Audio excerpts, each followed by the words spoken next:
প্রিয় শিক্ষার্থীরা, তোমাদের সকলকে আমার শুভেচ্ছা জানিয়ে আজকে আমি আমার অনলাইন ক্লাসটি শুরু করছি। আশা করি তোমরা সবাই ভালো আছো, সুস্থ আছো এবং নিরাপদে সবাইকে নিয়ে, পরিবারের সবাইকে নিয়ে ঈদ উদযাপন করেছো। শিক্ষার্থীরা, আমি তাসনিম খায়ের, প্রভাষক, দর্শন বিভাগ, ঢাকা কলেজ। শিক্ষার্থীরা, তোমরা যারা তৃতীয় বর্ষে আছো, আজকে তাদের জন্য আমার এই ক্লাসটি। তোমাদেরকে জানো আমি এই কোর্সটি পড়াই, বাঙালি দর্শন এই কোর্সটি পড়াই। আজকে আমি বাঙালি দর্শনের উপরে চতুর্থ ক্লাস নিব। এর আগে আমি 3টি ক্লাস নিয়েছি, তোমরা জানো। এর আগে যে আমাদের যে পূর্ববর্তী ক্লাসটি ছিল সেটা ছিল দেবেন্দ্রনাথ ঠাকুরের উপর। দেবেন্দ্রনাথ ঠাকুরের যে সংস্কার সমূহ সেটা আমরা পড়েছিলাম।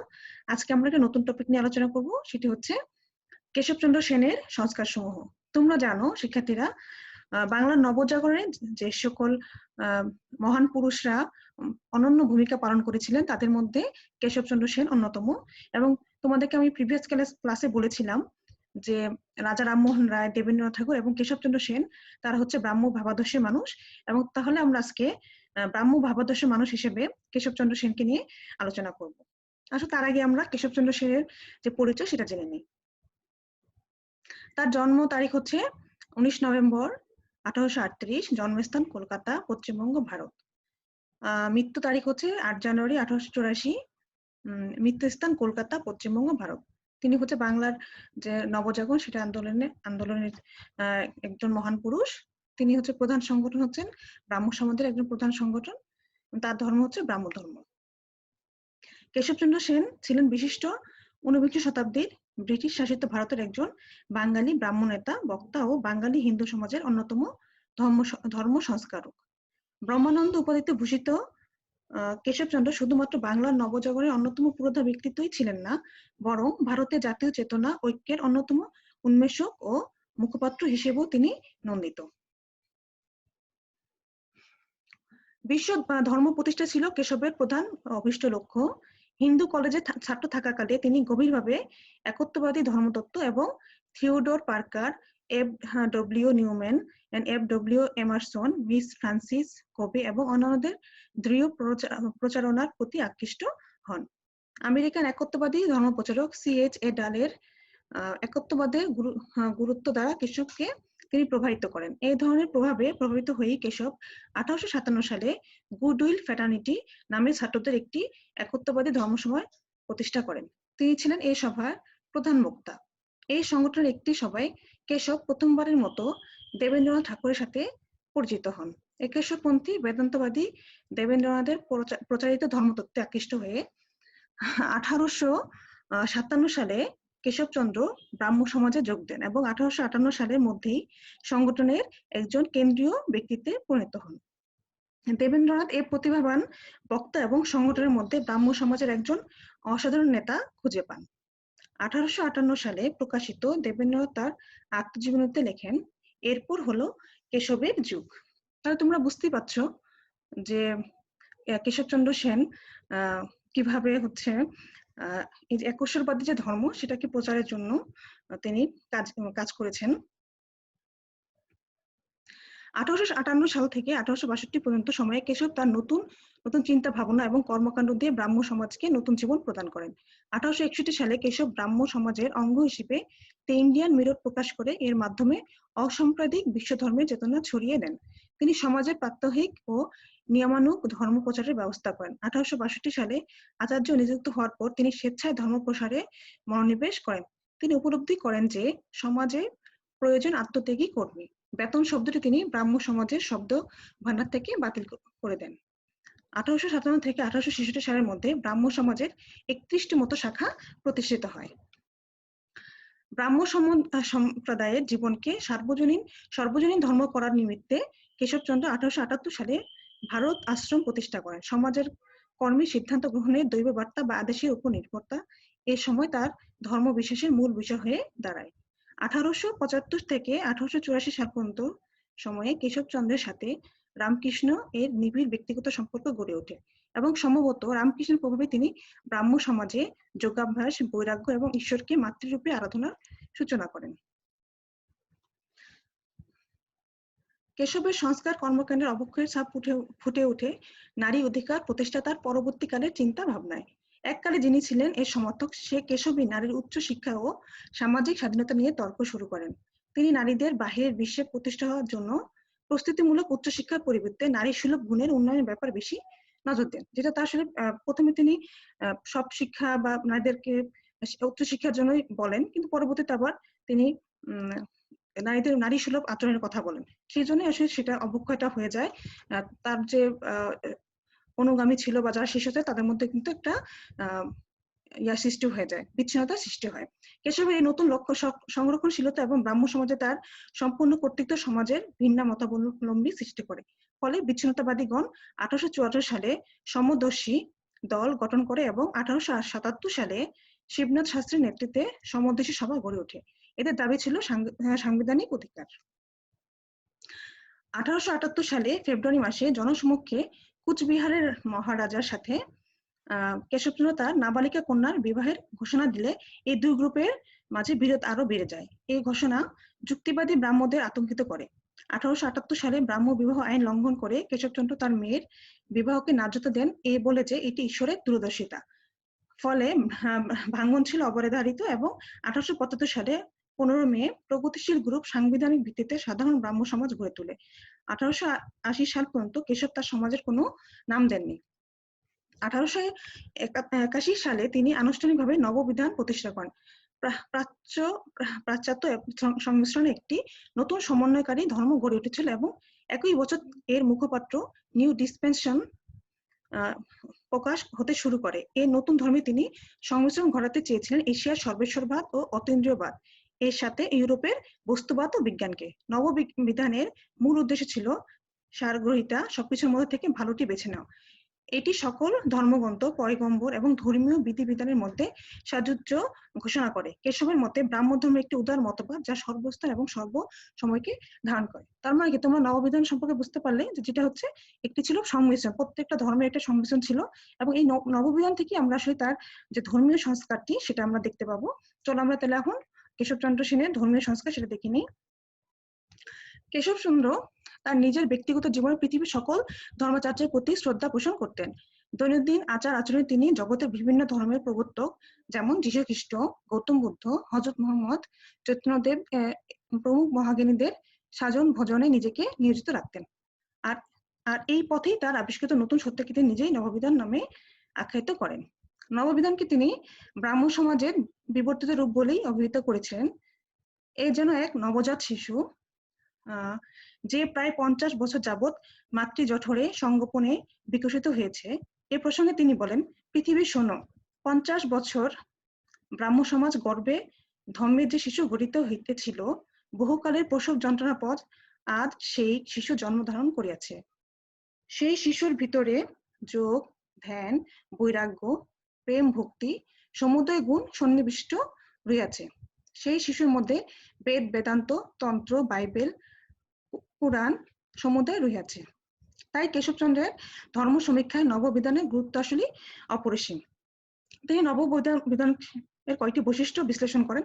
সেই বিশ্লেষণ থেকে আমরা আসলে চিনি যে ধর্মটাকে একটি যে সর্বজনীন ধর্ম যে প্রতিষ্ঠা করার চেষ্টা করেন এবং সবকিছু প্রত্যেকটা ধর্মের ভালো দিকগুলো তিনি যে নেওয়ার চেষ্টা করেন সেটি আমরা আসলে দেখতে পাবো। তাহলে 1 নম্বর আমি দেখি আসো যে তিনি ঈশ্বরকে নতুনভাবে উপস্থাপন করা হয়েছে এই নববিধানের প্রথম বৈশিষ্ট্য। এখানে কেশবচন্দ্র ঈশ্বরের এক নতুন ব্যাখ্যা উপস্থাপন করেন। শঙ্করাচার্যের বিশুদ্ধ অদ্বৈতবাদের সঙ্গে দ্বিমত পোষণ করে কেশবচন্দ্র তার নববিধানে ঈশ্বরকে সগুণ বলে উল্লেখ করেন। তোমরা জানো, তোমরা ভারতীয় দর্শনে পড়েছো যে শঙ্কর উনি মনে করতেন যে ব্রহ্মই আসল এবং জগৎ হচ্ছে মিথ্যা, কিন্তু এখানে কেশবচন্দ্র মনে করেন যে ঈশ্বর হচ্ছে সব জায়গায় আছে, যেমন বজ্র ঈশ্বর, সূর্য ঈশ্বর, অনল ঈশ্বর, অনিল ঈশ্বর, অন্ন ঈশ্বর, বস্ত্র ঈশ্বর, এক কথায় ঈশ্বর সর্বত্র তার অধিষ্ঠান। তবে উল্লেখ্য যে কেশবচন্দ্র ঈশ্বরকে সগুণ বলে উল্লেখ করলেও রামানুজের মতো তার ঈশ্বর কিন্তু আকার বিশিষ্ট নন। ঈশ্বর নিরাকার, অন্তহীন, অনন্ত ভাব, অনন্ত দয়া, অনন্ত জ্ঞান, অনন্ত ব্যক্তির মধ্যে ঈশ্বরকে উপলব্ধি করতে হবে। এভাবেই কেশবচন্দ্রের নববিধান ঈশ্বর সগুণ হয়েও নিরাকার, আকার না হয়েও সগুণ। আসো আমরা এখন দ্বিতীয় বৈশিষ্ট্য দেখি। নববিধানে কেশবচন্দ্র ঈশ্বরের 3টি রূপে স্বীকার করেছেন। এই 3 প্রকার ঈশ্বর আমাদের কাছে প্রকাশিত হন 3টি প্রকারে। একটি হচ্ছে পিতা রূপে, একটি হচ্ছে তোমার পুত্র ভাবে, একটি হচ্ছে পবিত্র আত্মার ভাবে। সেটা হচ্ছে পরমেশ্বর বিশ্বের স্রষ্টা এবং তাবৎ সৃষ্টির তিনি পিতা। এই হলো পিতারূপে তার প্রকাশ। কিন্তু পিতা শব্দটি একটি আপেক্ষিক শব্দ। পুত্র না থাকলে পিতা হওয়া যায় না। পিতা যেমন সন্তানদের প্রতিপালন করেন, তেমনি সন্তানও পিতার প্রতি কিছুটা কর্তব্য থাকে। ধর্ম সাধন ও ব্রত আচরণ ইত্যাদির মাধ্যমে আমাদের সেই কর্তব্য পালন করতে হয়। কিন্তু সাধারণ মানুষ কর্তব্য জ্ঞানে অনেক সময় বিস্মিত হয়ে যায় বলে ঈশ্বরকে পুত্ররূপে আসলে ধরাপৃষ্ঠে আবির্ভূত হতে হয়। যেমন যীশু খ্রিস্ট পুত্রভাবে ঈশ্বর ক্ষমা, নির্ভয় ও প্রেমের বিগ্রহ মূর্তিরূপে আবির্ভূত হন। এই হলো পুত্রভাবে তার প্রকাশ।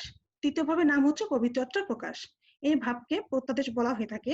নববিধানের মতে পৃথিবীতে যত ধর্ম আছে তাদের ইতিহাস অনুসন্ধান করলে এই সত্য প্রমাণিত হয় যে সমগ্র বিশ্বে এই ত্রয়ী লীলাতেই ঈশ্বর তার সৃষ্টির কাছে প্রকটিত হচ্ছেন। আত্মসমর্পিত ও পবিত্র আত্মার অধিকারী ব্যক্তির সরল অন্তরে প্রত্যাদেশ রূপে ঈশ্বরের এই প্রকাশ ভাব উপলব্ধ হয়।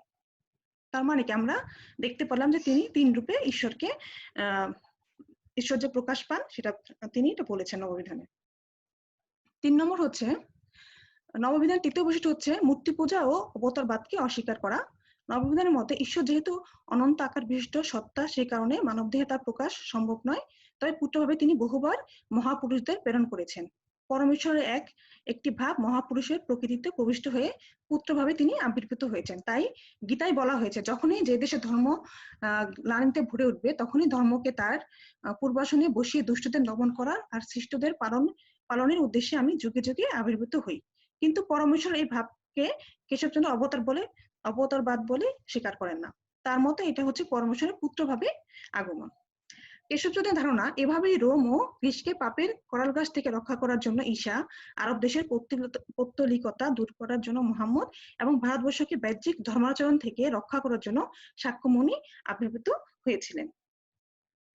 তার মানে কি পুত্ররূপে আবির্ভূত ওইটা উনি মনে করেন, কিন্তু অবতারবাদকে তিনি কিন্তু এখানে স্বীকার করছেন না।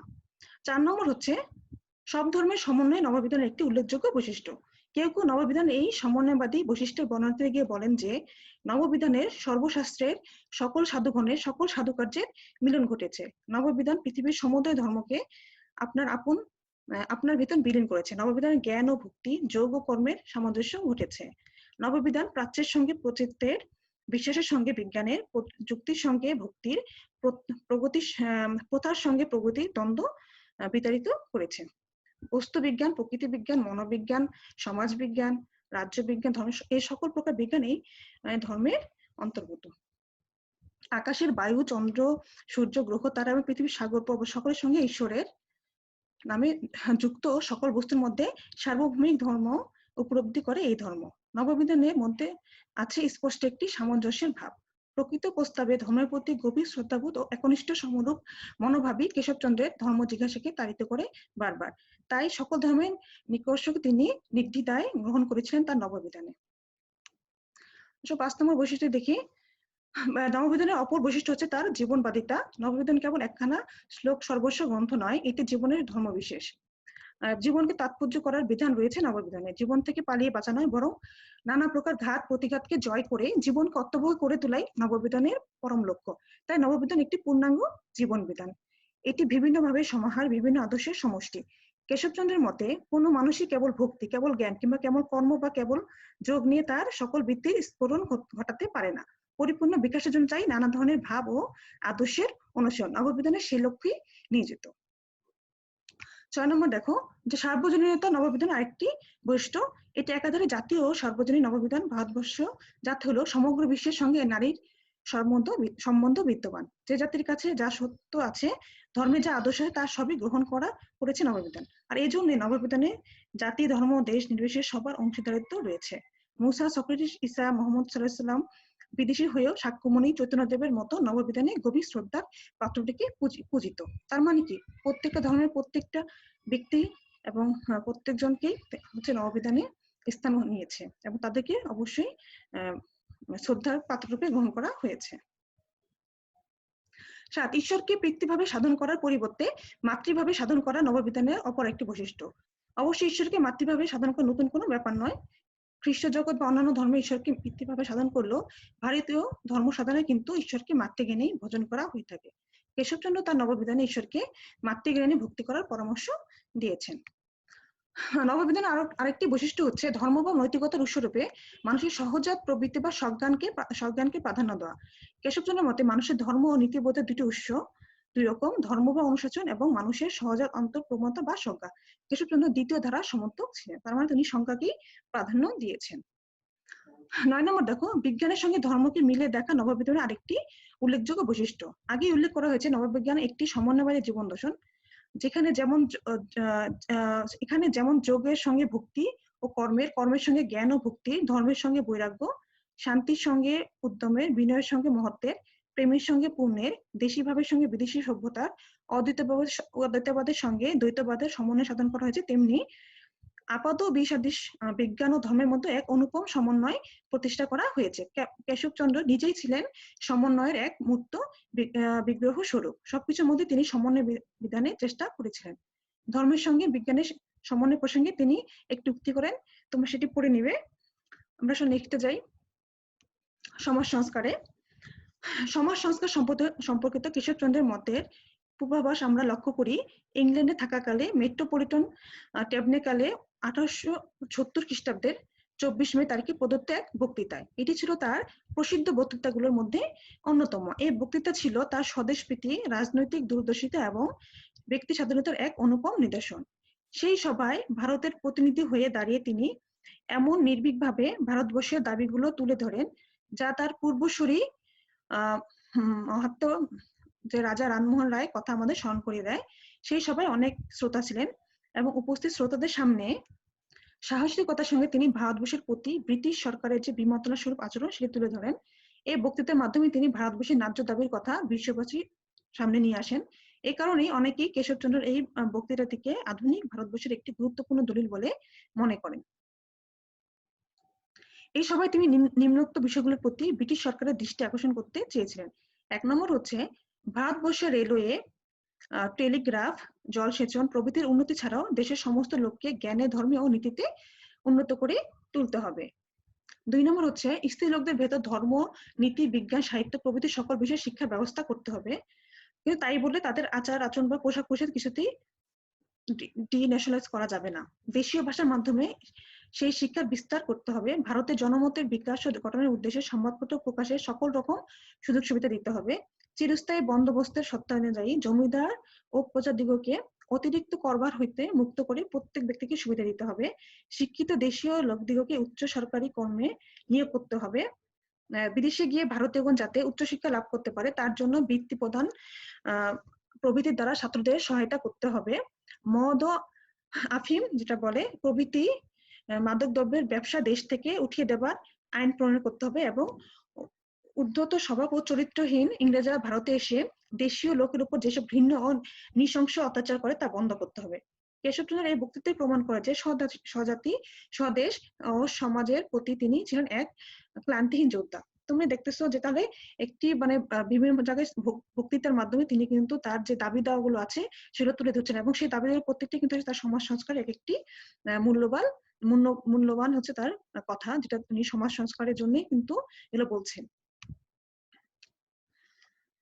এই প্রসঙ্গে মণি বাগচি বলেন, কেশবচন্দ্রের প্রকৃতি বৈশিষ্ট্য ছিল যে তিনি একসঙ্গে অনেকগুলি কর্মের সূচনা করিতেন। তার কর্ম প্রতিভা এমনই প্রচন্ড ছিল, চিন্তা করার ক্ষমতা এতই পর্যাপ্ত ছিল যে যুগপৎ তিনি বিভিন্ন প্রকার কাজের মধ্যে অনায়াসে হস্তক্ষেপ করতে পারিতেন। রামমোহন ও বিদ্যাসাগরের পর এমন এক কর্মনিষ্ঠ মানুষ বাংলা তথা ভারতবর্ষে আর কেউ ছিল না, কেউ সেদিন ছিলেন না।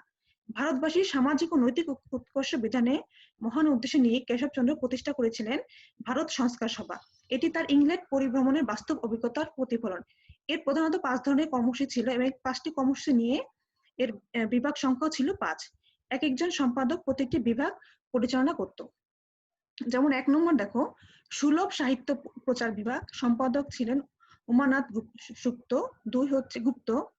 2 হচ্ছে দাতব্য বা দুস্থ অসহায় ব্যক্তিদের সাহায্য পুনর্বাসন বিভাগ, সম্পাদক ক্রান্তিচন্দ্র মিত্র। 3 হচ্ছে নারী জাতির উন্নতি বিভাগ, সম্পাদক অমিশ চন্দ্র দত্ত। 4 হচ্ছে সাধারণ শিক্ষা বিভাগ, সম্পাদক জয়কৃষ্ণ সেন। এবং 5 সুরাপান ও মাদকতা বিরোধী বিভাগ, সম্পাদক যাদবচন্দ্র। এর মূল সভাপতি ছিলেন আচার্য কেশবচন্দ্র সেন এবং মূল সম্পাদক ছিলেন গৌর গোবিন্দ ধর। এই 5টি বিভাগের মাধ্যমে কেশবচন্দ্র তার পরিকল্পিত সমাজ সংস্কার কর্মসূচিকে এগিয়ে নিয়ে যেতে লাগলেন। প্রসঙ্গত উল্লেখ যে সবার এই 5টি বিভাগের সঙ্গে অবশ্য আরো অনেক প্রাসঙ্গিক বিষয় সম্পৃক্ত ছিল। এক কথায় সমাজের সংস্কার ও উন্নতির সঙ্গে সম্পৃক্ত প্রতিটি বিষয় প্রত্যক্ষ পরোক্ষভাবে সবার কার্যসূচির অন্তর্ভুক্ত ছিল। ভারত সংস্কার সবার বিস্তৃত ইতিহাস এখানে আমরা তুলে ধরতে পারবো না, কিংবা এর বিস্তৃত ইতিহাস রচনা বর্তমান গবেষণার কেন্দ্রীয় বিষয় নয়। তবে আমরা এই প্রত্যেকটি বিভাগ সম্পর্কে একটু আলোচনা করে নিই। চলো প্রথমে আসে সুলভ সাহিত্য প্রচার বিভাগ নিয়ে আলোচনা করা যেতে পারে, যেটা হচ্ছে 1870 খ্রিস্টাব্দে 9 পয়সা মূল্যের সাপ্তাহিক সুলভ সমাচার প্রকাশের মাধ্যমে এই বিভাগের আরম্ভ শুরু। এর আগে এত কম মূল্যে কিন্তু কোনো প্রচার মানে কোনো পত্রিকা এরকম বের হয়নি।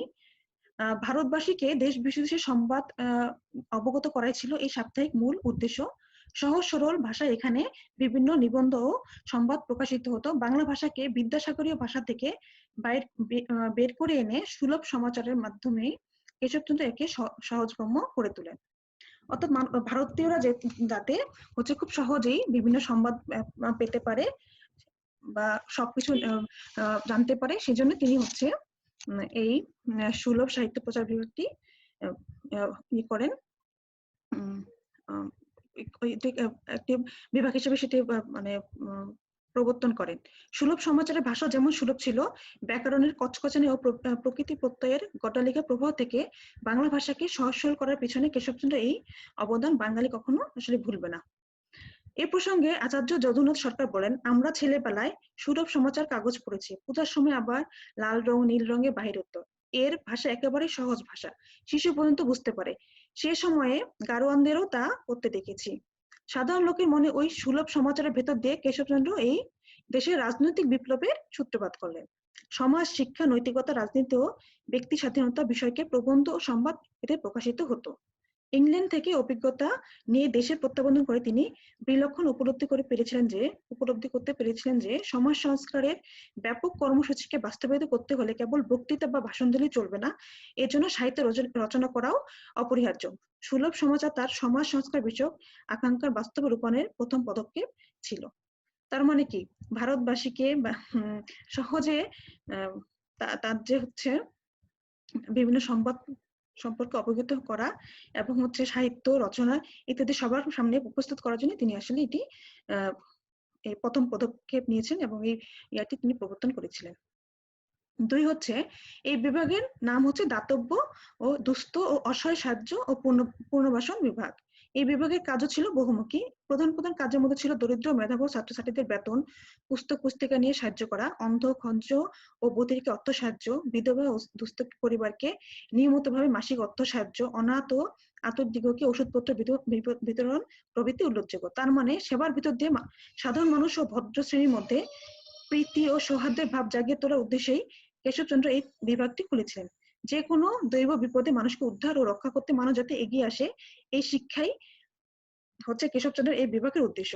এই বিভাগের মাধ্যমেই ভারতবর্ষের রিলিফ প্রথার প্রবর্তন হয়। কেশবচন্দ্রের পূর্বে আর কেউ দুস্থ ও অসহায় মানুষকে নিয়ে এভাবে ভাবতে দেখা যায়নি। তিনি প্রথম ভারতীয় বাঙালি যে দুস্থ ও অসহায় আতুর খঞ্জ মানুষের একটি স্থায়ী পুনর্বাসনের কথা চিন্তা করেছিলেন। তার সমাজসেবার এই আদর্শে উত্তরকালে সেবাব্রত, শশীপদ, ব্রহ্মব্রত ও স্বামী বিবেকানন্দকে বিশেষভাবে অনুপ্রাণিত ও প্রভাবিত করেছিল। 3 নম্বর হচ্ছে নারী জাতির হচ্ছে উন্নতি বিভাগ। শিক্ষা, কৃষ্টি, কালচার প্রভৃতি বিষয়ে অবহেলিত নারী জাতির করুণ অবস্থা উন্নতি বিধানের মহতী প্রতিষ্ঠাই ছিল এই বিভাগের মূল উদ্দেশ্য। নারী জাতির উন্নতি বিধান প্রকল্পের প্রথমেই স্বদেশীয় নারীদের উচ্চশিক্ষার জন্য তিনি 1870 খ্রিস্টাব্দে একটি স্কুল স্থাপন করেন। বেতন স্কুলের শিক্ষিকা মিসেস পৃষ্ঠাকে তিনি এই স্কুলের কাজে নিযুক্ত করেছিলেন। পর বছর ফেব্রুয়ারি মাসে তিনি মেয়েদের শিক্ষা দেওয়ার জন্য উপযুক্ত শিক্ষয়িত্রী প্রস্তুত করার উদ্দেশ্যে একটি নর্মাল স্কুল স্থাপন করেন। এই স্কুলের মেয়েদের নিয়ে তিনি বামা হিতৈষিণী সভা নামে একটি উন্নয়নমূলক সমিতি স্থাপন করেন। মেয়েরা এই সভায় নারী উন্নয়নমূলক নানাবিধ প্রবন্ধ পাঠ করত এবং এ নিয়ে আলোচনা করত। এইসব প্রবন্ধের অধিকাংশই বামা বোধিনী পত্রিকায় প্রকাশিত। অন্তঃপুরিকাদের জন্য এই পত্রিকাখানি 1862 খ্রিস্টাব্দে উমেশচন্দ্র দত্ত প্রকাশ করেন এবং তিনি এর সম্পাদক ছিলেন। বাংলা ভাষায় মেয়েদের জন্য এটি প্রথম কাগজ। কেশবচন্দ্রের নর্মাল স্কুলের উন্নতি ও সাফল্য দেখে গভর্নমেন্ট এর জন্য বার্ষিক 2000 টাকা মঞ্জুর করেছিলেন।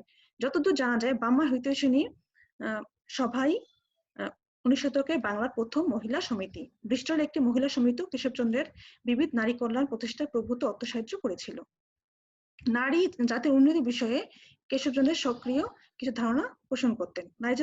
নারী জাতিরা যাতে প্রকৃত অর্থে হিন্দু খ্রিস্টীয় জীবনধারার সঙ্গে নিজেদের খাপ খাইয়ে নিতে পারে, হিন্দু জীবনধারার উপযোগী করে যাতে তারা নিজেদের গড়ে তুলতে পারে, তাই ছিল কেশবচন্দ্রের মতে নারী জাতির উন্নতি। প্রতীচ্য সভ্যতার জ্ঞান ও আলোক পেয়েও যাতে তারা প্রাচ্য সভ্যতার আদর্শে নিজেদের জীবন ও চরিত্র গঠন করতে পারে, এই ছিল তার স্বপ্ন। গৃহশিল্প, ললিতকলা, কাব্য রচনা, প্রাথমিক বিজ্ঞান, স্বাস্থ্য বিজ্ঞান, গৃহকার্য প্রভৃতি নারী স্বভাবে অনুকূল বিষয় নারী জাতির শিক্ষা লাভের ব্যাপারকে তিনি অপরিহার্য বলে মনে করেন। তার মতে বিশ্ববিদ্যালয়ের প্রচলিত শিক্ষা ব্যবস্থা নারী প্রকৃতিক সহায়ক নয় কোনো মতেই। বিশ্ববিদ্যালয়ের প্রচলিত শিক্ষার প্রভৃতি নারী যদি আন্তরিকভাবে গৃহকর্ম, ললিতকলা ও কাব্য রচনা প্রভৃতিকে নিজেদের নিয়োজিত রাখেন, তাহলে তাদের অবস্থা আরো উন্নতি সাধন সম্ভব। নারী জাতির উন্নতিকে তিনি ত্বরান্বিত করার জন্য 4 দফা কর্মসূচি গ্রহণ করেন। একটা হচ্ছে বালিকা বিদ্যালয় স্থাপন করেন, অন্তঃপরিকারদের জন্য পৃথক শিক্ষা ব্যবস্থা, মেয়েদের পাঠের উপযোগী পুস্তকের প্রকাশ এবং মেয়েদের পরীক্ষা গ্রহণ করার ব্যবস্থা করেন। তার মানে কি বোঝা যাচ্ছে সেই সময় তিনি কতটা আধুনিক ছিলেন, যেখানে নারীদের বিভিন্ন ধরনের যে সংগঠন, বিভিন্ন যে শিক্ষার প্রসার, সেই ক্ষেত্রে তিনি কিন্তু নজর দিয়েছিলেন, যেটা আমরা সেই সময় আসলে ভাবাই যায় না। কিন্তু পরবর্তীতে তিনি যেহেতু নারীদেরকে আসলে হিন্দু ধর্মের মধ্যেই একটু মানে আচারের মধ্যেই বেঁধে রাখার একটা প্রয়াস তিনি চাচ্ছিলেন বা তার মনে, সেজন্য কিন্তু সেই ব্রাহ্ম সমাজে একটু ভাঙ্গনের রূপ নিয়েছিল। কারণ তিনি এক সময় বলছেন যে উচ্চ শিক্ষায় শিক্ষিত হতে হবে নারীদের, কিন্তু পরবর্তীতে আবার মেয়েদেরকে কিন্তু একটু শিকল দেওয়া বা পায়ে শিকল করার ব্যবস্থা একটু করছিলেন। সেজন্য একটু তার মতবাদটা আসলে 3 মতবাদ, তার নিজের মতামতের মধ্যে এসে 2টা মতবাদ সৃষ্টি হয়ে গিয়েছিল। সেজন্য একটা তার ব্রাহ্ম সমাজে তার যে শিষ্য তাদের মধ্যে একটু সমস্যা সৃষ্টি হয়েছিল। 4 নম্বর দেখো, চতুর্থ বিভাগের নাম হচ্ছে সাধারণ শিক্ষা বিভাগ। এই বিভাগের মাধ্যমে আচার্য কেশবচন্দ্র সমাজের নিস্তলা মানুষের কথা সর্বপ্রথম এদেশে চিন্তা করেন। তার পূর্বে কেউ সমাজের নিচু স্তরের মানুষের শিক্ষার কথা ভেবেছেন কিনা সন্দেহ। তিনি শুধু চিন্তাই করেনি, তাকে বাস্তবে রূপায়িত করারও চেষ্টা করেন। এই বিভাগের মাধ্যমে তিনি শিল্প বিশ্ববিদ্যালয়, কলকারখানা, বিশ্ববিদ্যালয় প্রতিষ্ঠা করার চিন্তা করেন। তার মধ্যে সমাজের এই অতি সাধারণ লোকগুলি জাতির প্রকৃত মেরুদণ্ড, এদেরকে অশিক্ষিত রেখে সমাজ ও জাতির উন্নয়ন সম্ভব নয়। তবে তাই তিনি এবার এদেশের শিক্ষার কথা চিন্তা করলেন। কথিত আছে 1870 খ্রিস্টাব্দে 28 নভেম্বর কলুটলার কেশব ভবনে অনুষ্ঠিত এক সভায় বহু গণ্যমান্য ব্যক্তির উপস্থিতিতে এই বিভাগের কার্যক্রম শুরু হয়। উক্ত সভার সভাপতি ছিলেন হাইকোর্টের বিচারপতি জে.বি. ফ্রিয়ার। এ সভায় শিল্প বিশ্ববিদ্যালয় এবং শ্রম বিশ্ববিদ্যালয় প্রতিষ্ঠার সিদ্ধান্ত গৃহীত হয়। তোমরা দেখতে পাচ্ছ শিল্প বিশ্ববিদ্যালয়ের শিক্ষণীয় বিষয়ের মধ্যে এই বিষয়গুলো অন্তর্ভুক্ত হয়। সূত্রধরের কার্যসূচি, কর্ম, ঘড়ি মেরামত, মুদ্রাক্ষণ, লিথোগ্রাফ, এনগ্রেভিং বা খোদাইয়ের কাজ। অনুরূপভাবে শ্রম বিশ্ববিদ্যালয়ের মধ্যে ছিল ভাষা, গণিত, সাধারণ ও প্রাকৃতিক ভূগোল, ভারতবর্ষের ইতিহাস, বস্তু বিচার, প্রাকৃতিক বিজ্ঞান, নীতিশিক্ষা। এখানে উল্লেখ্য যে শ্রমজীবীদের জন্য কেশবচন্দ্র যেভাবে ভেবেছিলেন, একই রকম আন্তরিকতার সঙ্গে অবহেলিত নিয়ে বাঙালি ইতিহাস আর কেউ ভাবেননি। তিনি বিলক্ষণ উপলব্ধি করতে পেরেছিলেন যে শ্রমজীবীরা শিল্প ও কারখানার চালিকা শক্তি, তাদের উন্নতি না হলে সমাজের উন্নতি সম্ভব নয়। সামাজিক উন্নতির পূর্বশর্ত হলো শ্রমিকদের ভাগ্যের বিধান করা, তাই তিনি এই ধরনের বিশ্ববিদ্যালয় স্থাপন করেছিলেন।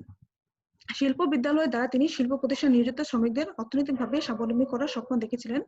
অনুরূপভাবে শ্রম বিদ্যালয় প্রতিষ্ঠার পিছনে তার একটি মহৎ উদ্দেশ্য ছিল। ভারতবর্ষের শ্রমিকদের একটি আদর্শ শিক্ষা কেন্দ্র রূপে তিনি শ্রম বিদ্যালয় প্রতিষ্ঠা করেছেন। এভাবেই শ্রমজীবীদের সার্বিক উন্নতির চিন্তা ও অনুরূপ কর্মপ্রয়াসের দ্বারা কেশবচন্দ্র গণমানুষের কল্যাণ কামনা করেছেন। তার মানে কি, এই যে শিল্প বিদ্যালয়, শ্রম বিদ্যালয়, এগুলো কিন্তু আসলে আমরা বর্তমানে দেখতে পাচ্ছি, কিন্তু আগে এইগুলো নিয়ে চিন্তা করার কিন্তু মানুষ আসলে খুঁজে পাওয়া যায়। তাহলে বুঝতে পারছো কি যে এই যে নবজাগরণ, বাংলা যে নবজাগরণ হয়েছে, তাহলে কতটুকু দূরদর্শী সম্পূর্ণ তাদের চিন্তা ভাবনা ছিল, যে আমরা এর জন্য কিন্তু নবজাগরণটি আসলে হতে পেরেছে। 5 নম্বর হচ্ছে ভারত সংস্কার সভার পঞ্চম শেষ বিভাগটি হচ্ছে সুরাপান ও মাদকদ্রব্য নিবারণ বিভাগ। কেশবচন্দ্র সুরাপান ও মাদকদ্রব্যের ঘোর বিরোধী ছিলেন। তার মধ্যে সুরাপান ও মাদকদ্রব্যের ব্যবহার সমাজকে ধ্বংসের অতল গভীরে নিয়ে যায়। সমাজের এই ব্যবহার নিয়ন্ত্রণ করার লক্ষ্যে তিনি ভারত সংস্কার সভার মাধ্যমে বড়লাটের নিকট আবেদনও করেন। অতঃপর 1878 খ্রিস্টাব্দে তিনি সুরাপান ও মাদকদ্রব্যের ব্যবহারের বিরুদ্ধে জনমত গঠনের উদ্দেশ্যে তরুণ ছাত্রদের নিয়ে আশাহতা দল গঠন করেন। এই দলের মুখপাত্র ছিল বিষ বৈরী নন্দলাল এই সম্পাদনার দায়িত্বে ছিলেন। সুলভ সমাচারের মাধ্যমে গালাগালি, জঘন্য ভাষা ও গাজনের সঙ্গে প্রভৃতি রচনায় কেশবচন্দ্র সুরাপান ও মাদক দ্রব্যের বিরোধিতা করেন। এ প্রসঙ্গে তিনি তার একটি লেখা আমরা দেখতে পারি। এই লেখাটা আসলে সারমর্মটা এটা হচ্ছে যে মানুষের এই সুরা পান করা বা মদ যারা পান করে তাদের মুখ থেকে যে ধরনের খারাপ ভাষা বের হয়, আমরা আমরা যখন আমাদের বাইরে যখন কোনো আবর্জনা থাকে সেই আবর্জনা যেমন দূর করতে চাই, এরকম খারাপ ভাষা যারা ব্যবহার করে তার মানে কি যারা হচ্ছে মদ খাবে, মানে মদ খাবে, মাদক দ্রব্য গ্রহণ করবে, তাদেরকেও কিন্তু আমরা আসলে নিবারণ করতে পারবো। এবং এগুলো যদি আমরা বন্ধ করতে পারি তাহলে সমাজে আসলে শান্তি ফিরে আসবে। শিক্ষা সংস্কার। মানবকেন্দ্রিক মানবপ্রেমিক কেশবচন্দ্র মানুষের কল্যাণের জন্য যে সমস্ত কাজ করেছেন শিক্ষা সংস্কার তার মধ্যে অন্যতম। তিনি বিশ্বাস করতেন যে শিক্ষা লাভ করার সুযোগ সমাজের মুষ্টিমেয় কিছু সংখ্যক অর্থবান ব্যক্তির মধ্যে সীমাবদ্ধ থাকলে চলবে না। প্রগতিশীল উন্নত জাতি গড়ে তোলা হতে হলে ধনী দরিদ্র উচ্চ নিজ নির্বিশেষে দেশের আপামর জনসাধারণকে শিক্ষিত করে তুলতে হবে। কেশবচন্দ্র তার শিক্ষা সংস্কারের মাধ্যমে দেশের প্রচলিত শিক্ষা ব্যবস্থার আমূল পরিবর্তন কামনা করেছেন। দেশের আপামর জনসাধারণের মধ্যে শিক্ষা প্রসারের উপলব্ধি করে তিনি সমগ্র শিক্ষা ব্যবস্থাকে 5টি ভাগে বিভক্ত করেছেন। এক হচ্ছে সাধারণ লোকের শিক্ষা, 2 হচ্ছে উচ্চ শ্রেণীর উচ্চতর শিক্ষা, 3 হচ্ছে নীতি শিক্ষা, 4 শিল্প ও পারিবেশিক শিক্ষা, 5 হচ্ছে নারী শিক্ষা। সামাজিক উন্নতির প্রাথমিক পদক্ষেপ রূপে তিনি শিক্ষার উপর অত্যধিক গুরুত্ব আরোপ করেন। শিক্ষা ব্যবস্থাকে উন্নত ও গতিশীল ও গণমুখী করার জন্য তিনি আশু কর্তব্য হিসেবে নিম্নোক্ত কতগুলি সুপারিশও তদানীন্তন যে সরকার তার কাছে পেশ করেন। এগুলোকে তার শিক্ষা সংস্কারের কর্মসূচি বলা হয়। এক হচ্ছে দেশের প্রতিটি বিশ্ববিদ্যালয়ের কাজকর্মে ভালো মন্দ বিচার করার জন্য পর্যাপ্ত সংখ্যক উপযুক্ত পরিদর্শক শাখা প্রয়োজন। 2 হচ্ছে যারা হচ্ছে খেতে খামারে কৃষিকাজ করেন কিংবা যারা বিভিন্ন শিল্প প্রতিষ্ঠানে শ্রমিকের পেশায় নিয়োজিত থাকেন তাদের পক্ষে দিনের বেলায় স্কুলে যে পড়াশোনা করা অসম্ভব, অথচ সামাজিক উন্নতির একটি অপরাধ সত্যি তাদেরকে আসলে আগে শিক্ষিত হতে হবে। 3 হচ্ছে শিক্ষা ব্যবস্থায় নৈতিক মূল্যবোধ আধ্যাত্মবাদের পাশাপাশি জনসাধারণের দৈনন্দিন জীবনের প্রয়োজনীয় বিষয় যেমন বিজ্ঞান, ধর্ম ইত্যাদি যে আছে সেগুলো তিনি ইনক্লুড করার চেষ্টা করেন।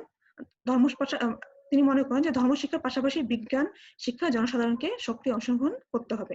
4 হচ্ছে সমাজের নিচু স্তরের লোকদের জন্য পরিচালিত যে স্কুলগুলিতে আরো অধিকারী সরকারি সাহায্য বৃদ্ধি করতে হবে। বাসার কাজে নিয়োজিত গৃহবৃত্তদের উপযুক্ত শিক্ষার জন্য গ্রামে রজনী বিশ্ববিদ্যালয় প্রতিষ্ঠা করতে হবে। আর্থিক সাহায্যের জন্য প্রয়োজনে সরকারি নীতিমালাকে শিথিল করে অনুন্নত শ্রেণীর লোকদের শিক্ষায় আগ্রহী করে তোলা আবশ্যক। 5 নম্বর হচ্ছে গরিব ও মেধাবী ছাত্রছাত্রীদের পড়াশোনা উৎসাহদানের ব্যবস্থা থাকতে হবে। অন্তত স্কুলে আসার পর কোনো গরিব শিক্ষার্থী যাতে নিজেকে গরিব ভাবতে না পারে, বিশ্ববিদ্যালয় সেই রকম বেশ থাকতে হবে, তাদের বৃত্তির ব্যবস্থা করতে হবে। 6 নম্বর দেশের যে অর্ধেক প্রায় নারী, সে নারী শিক্ষা ব্যতি রেখে কোনো সমাজের সামনে এগিয়ে নিতে পারে না, তাই সে নারী শিক্ষা ব্যবস্থা করতে হবে।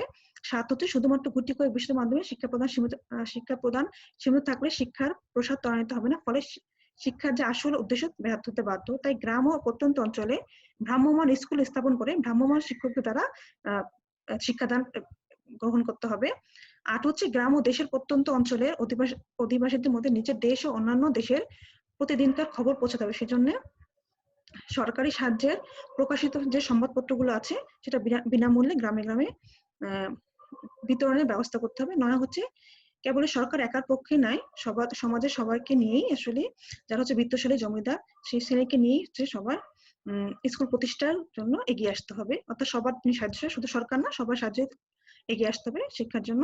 10 হচ্ছে প্রাথমিক শিক্ষার উন্নতিকল্পে দেশি বিদেশি ধনী ব্যবসায়ী ও জমিদারের কাছ থেকে শিক্ষা বাবদ স্বল্প পরিমাণে শিক্ষা কর সংগ্রহের ব্যবস্থা থাকা অত্যাবশ্যক। এভাবেই কেশবচন্দ্র তার জীবনের শেষ দিনটি পর্যন্ত দেশের শিক্ষা বিস্তারের উদ্দেশ্যে অক্লান্ত পরিশ্রম করে গিয়েছেন। শুধু মুষ্টিমেয় ধনাঢ্য ব্যক্তি নয়, স্ত্রী পুরুষ নির্বিশেষে জনসাধারণ শিক্ষিত হইয়া উঠুক, বিশেষ করিয়া শিক্ষা লাভের সুযোগ লাভ করুক, ইহাই ছিল কেশবচন্দ্রের অন্তরের ইচ্ছা। কেশবচন্দ্রকে যাহারা কেবলমাত্র ভাবসর্বস্ব বা ইমোশনাল মানুষ বলিয়া থাকেন, শুধু শিক্ষা বিস্তারে তাহার বাস্তবতা বোধের পরিচয় হইতে তাদেরকে একবার অনুরোধ করিব। তাহার সমগ্র জীবনের বহুমুখী সংস্কার প্রয়াসের মধ্যে বিশেষভাবে শিক্ষার ক্ষেত্রে কেশবচন্দ্রের দৃঢ় দৃষ্টি এবং উদ্যমের কথা স্মরণ করিয়া আমরা যেন কিঞ্চিত কৃতজ্ঞতা প্রকাশ করি। তোমরা নিজেরাই দেখতে পেলে যে শিক্ষা সংস্কারের ক্ষেত্রে তিনি যে কথাগুলো বলেছেন সেটা কতটুকু দূরদর্শী সম্পন্ন, এবং তিনি এমন কোনো দিক নাই শিক্ষা ক্ষেত্রে তিনি ভাবেনি। প্রত্যেকটা বিষয়কে তিনি হচ্ছে টাচ করে গেছেন, প্রত্যেকটা বিষয় নিয়ে তিনি হচ্ছে কথা বলেছেন। তার মানে কি, একটা দেশকে ভালো উন্নতি করতে হলে যে শিক্ষার যে কতটুকু প্রয়োজন সেটা তিনি কিন্তু বলে গেছেন। শুধুমাত্র ধনী শ্রেণী না কেন, অবশ্যই ধনী থেকে নিচু শ্রেণী পর্যন্ত সকল স্তরের মানুষ যেন শিক্ষা লাভ করতে পারে, এই প্রত্যেকটা বিষয় তিনি কিন্তু স্মরণ করেছেন বা প্রত্যেকটা বিষয়ের উপর তিনি খেয়াল রেখেছেন। সেজন্য আসলে তিনি একজন মহামানুষ হিসেবেই আমাদের কাছে এখন পরিচিত হয়ে আছেন এবং সারা জীবন থাকবেন। আজকে আর নয়, তোমরা আশা করি তোমরা কিছু হলে একটু উপকৃত হয়েছো এবং তুমি দেখতে পেলে যে আমি বিভিন্ন বই থেকে আসলে তোমাদের পুরো চ্যাপ্টার গুলো উঠিয়ে দিয়েছি। তোমাদের নোট করতে একটু সুবিধা হবে, তোমরা একটু নোট করে নিবে, যেহেতু অনেক বড় বড় প্রত্যেকটা পয়েন্ট অনেক বড় বড়, তোমরা নোট করে পড়বে। আশা করি তোমাদের পড়তে অনেক সুবিধা হবে। আজকে এই পর্যন্ত, তোমরা ভালো থাকবে, সুস্থ থাকবে। আল্লাহ হাফেজ।